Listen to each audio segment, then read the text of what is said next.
Cavite Police Provincial Office, pinalakas ang pakikipag-ugnayan para sa ligtas ng balik eskwela ngayong school year 2026-2027. Kasabay ng pagbubukas ng klase para sa school year 2026-2027, patuloy na pinalakas ng Cavite Police Provincial Office ang pakikipag-ugnayan nito sa Department of Education, mga lokal na pamahalaan at iba pang sektor upang matiyak ang ligtas at maayos sa pagbabalik eskwela ng mga mag-aaral sa buong lalawigan.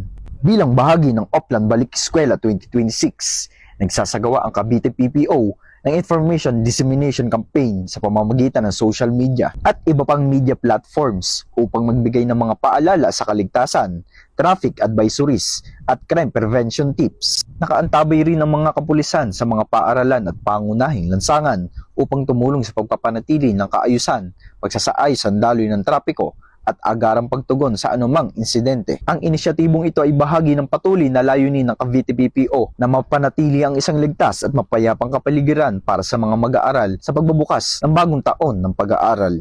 Mula dito sa Cavite Police Provincial Public Information Office, ako ang inyong PNN correspondent, Patrolman Emerson Abido, alagad ng batas, tagataguyod ng balitang pulis, bagong PNP para sa bagong Pilipinas, serbisyong mabilis, tapat at nararamdaman.